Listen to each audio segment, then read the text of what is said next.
This is Robert Mehling with the Sioux Empire Podcast, and today I'm joined by Jay Williams, candidate for the United States Senate. Good evening, Jay. How are you? Good evening, Robert. I'm just great, and thank you for giving me the opportunity to talk to your listeners. Absolutely. To start off, why don't you tell us a little bit about yourself, your background, qualifications, and what got you interested in running for Senate? Well, great. As I said, I'm Jay Williams. I'm a fourth-generation South Dakotan. I was born in 1950, and I was raised on my family's farm south of Gettysburg, South Dakota, up in the north-central part of the state. I graduated from high school in 1968, and I was awarded a U.S. Navy scholarship to attend the University of Wisconsin, where I met my wife, Carol, there. She was a Wisconsin girl studying nutrition in Wisconsin. I spent the school years studying at the University of Wisconsin, and during the summer, I served on active duty with the U.S. Navy.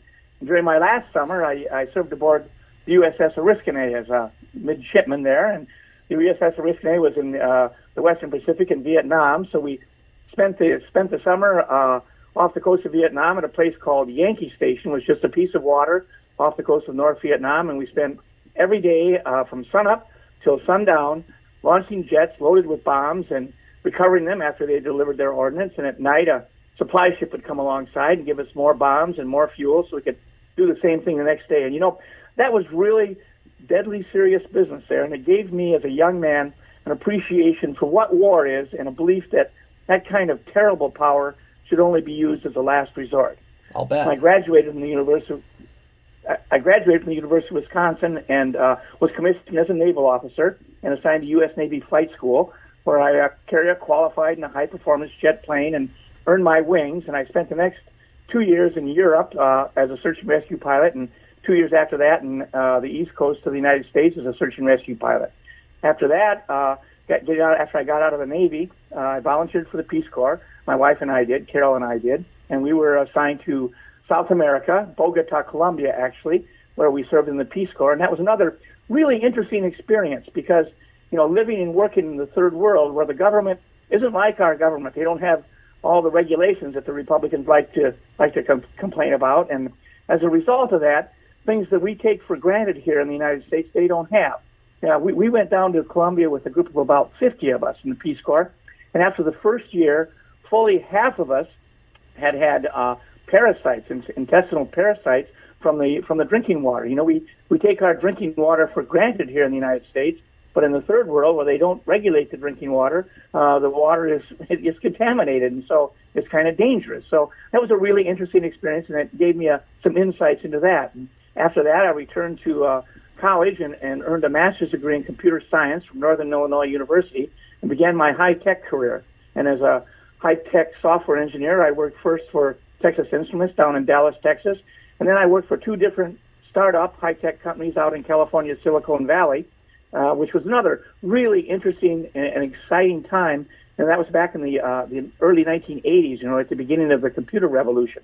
But in 1986, the oldest of my three children, the oldest boy was born down in Dallas, Texas, and my daughter and my second son were born out in Silicon Valley. And my oldest son was getting just old enough to start school, and Carol and I discussed where we wanted to educate our kids and raise them. And California was suffering from the beginning effects of the Reagan Revolution, and California went from having free tuition college in 1982 to passing the nation's first property tax freeze, which was affecting their public schools. So, Carol and I discussed it, and we decided, hands down, the best place to raise and educate children at that time was in South Dakota. So we sold our house, took our life savings and our three children, and packed up and moved down here to Yankton, South Dakota, where we started our high-tech business here with the help of a state Ready Fund loan. And so we've been living here in Yankton for the last 30 years, building our business. And I served on the school board here, and we participated in many community activities, volunteer boards, that kind of thing, and made a home for ourselves. And so that brings us to today and my run for the United States Senate. And 12 years ago, John Thune came into South Dakota. It was in South Dakota, but the Republican Party came in and decided that they wanted to unseat Senator Tom Daschle, who was the minority leader in the United States Senate at that time. And they came in and poured in millions of dollars. In 2004, 12 years ago, when John Thune ran for the United States Senate against Tom Daschle. That was the most expensive Senate race in the United States. Here in South Dakota, where we have less than 1 million people, they spent over $30 million in that Senate race. And of course, John Thune won in a tight race. 6 years later, he ran unopposed and remained our senator. And when he ran for Senate in 2004, one of the biggest things that he said was Tom Daschle was a terrible obstructionist because he wasn't approving federal judges for President Bush. And at that time, President Bush had 91% of his judicial appointments approved. At the same time, with President Obama, he'd only had 76% of his judicial appointments. And that's why we have, 32 of our federal courts are in a state of what they call judicial emergency, and there's 89 vacancies on our federal courts. So if Tom Daschle was an obstructionist, he was just in grade school compared to the current Republican Congress. So that's a big reason why I'm running, is because John Thune, he's been in the Congress for 18 of the last 30 years. He's a true politician, and he's does a partisan, and he does what his party says, and he's really one of the main people responsible for the terrible dysfunction we have in Congress. So I'm the opposite of that. I'm a man of the people. I'm a veteran, and I'm a businessman, and I'm really not a politician at all. That's not what I am. And I'm a fiscal conservative. I believe we should pay for what we have, and I think the people of South Dakota deserve a choice in this election, and I hope they'll choose me. I know that's a little bit long-winded, but that's kind of my background and why I'm running. No, that's perfect. Okay, totally self-indulgent nerd question I'm going to insert in here. I'm a software developer myself. What languages were you programming in back then? Well, I actually have a lot of experience. I started out in assembly language, IBM mainframe OS 360 assembly language, and I've done a lot of different assembly languages, and I've done a lot of embedded systems programming. C, I've done RPG2, I've done Pascal. I've got really a myriad of computer languages, and of course I'm fluent in HTML and Java and C#. I speak a lot of computer languages. Yeah, I can tell. No, sorry, I just had to know that one. No, that's near okay. and dear to my heart. Well, I've done a lot of software development. All right. Sure. My first listener question is, what is your stand on marijuana legalization? Well, that's a good question. Of course, there's been a lot of marijuana legalization in the country. I think maybe 22 states have marijuana legalized in some form or the other. I think there's 4 or 5 that have actually recreational marijuana legalized. And the thing with marijuana is that back in the late 60s, President Nixon and his cohorts there, John Ehrlichman and Haldeman, those guys, and Ehrlichman said this in an interview before he died back in the late 90s, that they wanted to use marijuana, the marijuana being illegal, as a tool against the civil rights movement people and the anti-war people.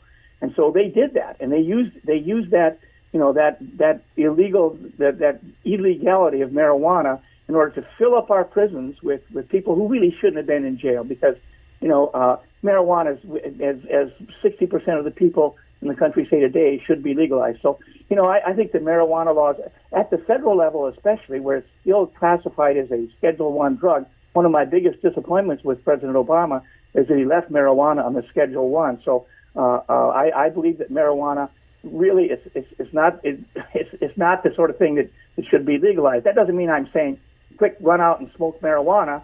Smoking is not a good idea, and I don't think using drugs is necessarily a good idea at all. In fact, I don't think it is a good idea. Not necessarily. I don't think it is a good idea, but I think that it should certainly be legalized. The prohibition has done way more harm than good, and so I support that. Okay, excellent. Let's see. By the way, I don't consider that a big issue, but anyway. No, it's not a major issue, but we had several listener questions on that one. So sure, that's fine. I'm happy to answer it, but I'm just it's kind of peripheral to me. Yeah, I would agree with that. Here's another one here from the listeners. What can South Dakota do to fight climate change? Well, that's another great question, and that actually is one of my major issues that I have in my campaign. And because climate change is something we have to approach, and we have to approach it quickly because our environment is heating at an alarming rate. We've gone from 1900 to warming our atmosphere by 1 degree centigrade today, and at 3 degrees centigrade, it's not clear that humans can survive on this earth. At 5 degrees, they can't. So it's a huge and very important issue, and it needs to be addressed immediately. And in South Dakota, what we can do and what we should be doing is we should be developing the wind power that we have. Of course, we also have solar, but we are the number 4. I believe it's the number 4 in the United States for potential for wind energy. The problem is the wind energy we have here in South Dakota, we can't distribute it where it needs to be. It's way more than we can use, but we can't distribute it because we don't have the electric grid that we need to distribute it. And to build that electric grid, to make that happen, that's a huge public works project on par with the interstate highway system, which, the interstate highway system was started by Republican President Eisenhower. Republicans used to be for public works projects, but no longer. The dysfunctional Congress is against any kind of public works project. Heck, if they had their way, they would repeal the Affordable Care Act. They would get rid of Social Security and even the REA. So we need to change the Congress. We need to have a Congress that is really, dedicated to helping our country move forward. And nothing is more critical to us right now than moving from fossil fuels to clean energy. So we of course can develop that here in South Dakota, but we need federal assistance, and we need that big public works project to make that happen. And if I'm elected, you can be sure that I will do everything in my power to find common ground with other people who understand the seriousness of this and move forward with it. The next listener question is, do you support marriage equality? Oh, absolutely. I mean, this whole idea about, trying to ban gay and lesbian marriage, that was one of the bills that John Thune voted for in the Congress. Gay rights are civil rights. I mean, they always have been and should be, and we've come a long ways that way, and that is the law of the land now, and I certainly support that.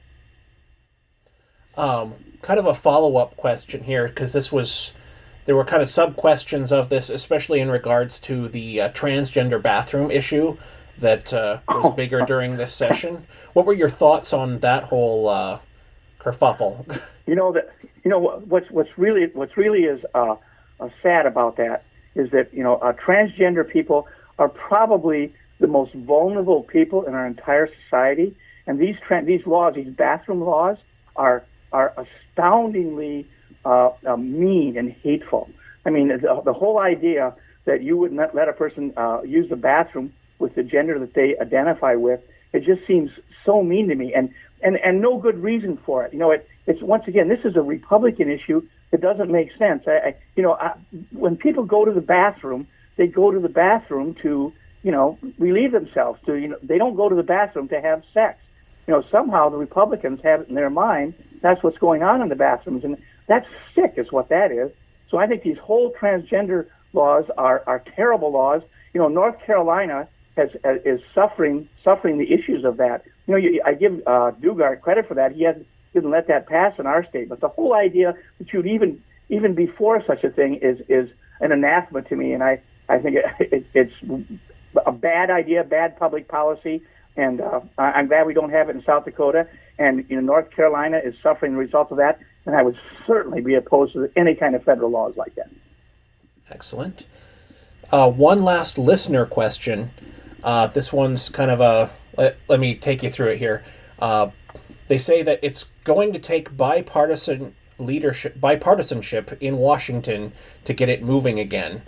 They ask that you would name one Republican policy that you would support and one Democrat policy you would oppose.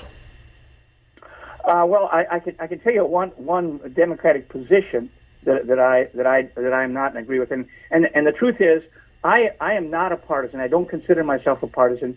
So I look at issues exactly on their merits, and The first one I would bring up would be the Trans-Pacific Partnership trade deal. I know that the standard Democratic position on that is to oppose it and say it's a terrible trade deal. Well, I believe we live in a global economy, and that the TPP actually would be good for South Dakota. And these trade deals that I know that the labor unions say they're losing jobs and that sort of thing over. But the truth is, on the world scene, because of these trade policies, worldwide, global, extreme poverty has gone from 30% to 10%. Now, that may not be, great for United States workers, but it's great for the world in general. And I think that, global trade is a really important thing. And, our farmers in South Dakota, we produce like nobody's business. We produce enough food to feed the world. But in order to do that, we have to have trade policies. And this TPP program, I think it actually is good for the United States.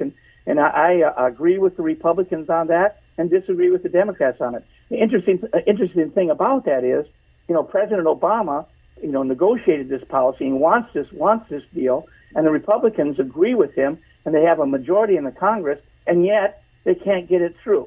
I mean, that shows that the Republicans are opposed to anything that President Obama will want to do, even if they agree with it. So, I mean, I think that I am a bipartisan sort of guy. I'll give you a couple of examples of that. I was just on the Fred Foreman show here in WNAX in Yankton this afternoon, and Fred Foreman is a fairly conservative guy, and the other commentators there were too, and we spent about 45 minutes talking about issues and not necessarily agreeing on them all, but we really are able to find common ground, and I think that's the important thing. In our approach to Congress, we need to go. I don't care how liberal you are, how conservative you are, how far left you are, how far right you are. As Americans, we have far more things in common than we have differences. And the art of politics is to find that commonality, to find the things we agree on, and move forward with that. And I think that's my real strength. You can tell I'm a fairly liberal guy, but I'm also a very pragmatic guy, and I'm actually pretty fiscally conservative. John Thune has accused me of being, I just want to tax everything. And the truth is, it's not that I want to tax everything; it's that I want to pay for programs. So, if we have a program that we deem is good enough, and we pass a law and say we want to implement that program, then we should pay for it. And so I'm the kind of guy I think I can work together with Republicans and certainly with Democrats, to find the common ground that exists and to move forward on it. So, I think that if you like the status quo and you like the politicians that are running the Congress today, well, then you're probably going to vote for, the incumbents. But if you want a fresh, new, non-politician there, a completely different guy with a completely different background, I think you'd choose me, and I hope that the voters of South Dakota agree with me. Mr. Williams, why specifically should we as residents of South Dakota vote for you? Well, it's kind of going to be a wrap up of exactly the things I've been telling you before. But the main reason is because I really bring a fresh, new view to Congress. In fact, the voters of South Dakota have a chance to do something almost unique, maybe unique, in the history of senatorial politics. To take a guy and send a guy to Congress who is really not a politician. The only political office that I've ever held, the only elected office, I should say, I've ever held, was a school board here in Yankton, and that is a non-political position. So I am not a politician. What I am is I'm a man of the people, and I think that as a man of the people, I have a wide range of experience. I mean, I have military experience, including experience in wartime. I have, altruistic experience working in the Third World in the Peace Corps. I have business experience. I've started my own business, and I've employed people and paid for their health insurance, and so I understand business, and I understand that the kind of things that businessmen face when they're trying to grow and build their business. And I have 3 children. Those children have been educated, and so I understand what it's like to be a father and a husband, and so I have a wide range of really bottom line experience like the regular people in South Dakota have. I don't have that experience of like John Thune has of being a politician for his entire life, only working as a partisan politician. my experience is completely different from that. And the people of South Dakota, if they want to change and they want something fresh, then they really should select me, and I hope they do. Well, thank you very much for joining me, Mr. Jay Williams, and have a good night. Well, I really appreciate the opportunity, Robert, to talk to you folks. I know I'm a bit long-winded, but I'm pretty passionate about this, and I've been working hard on it, and I hope that your readers can tell that about me, or your listeners can tell that about me, and vote for me on November 8th.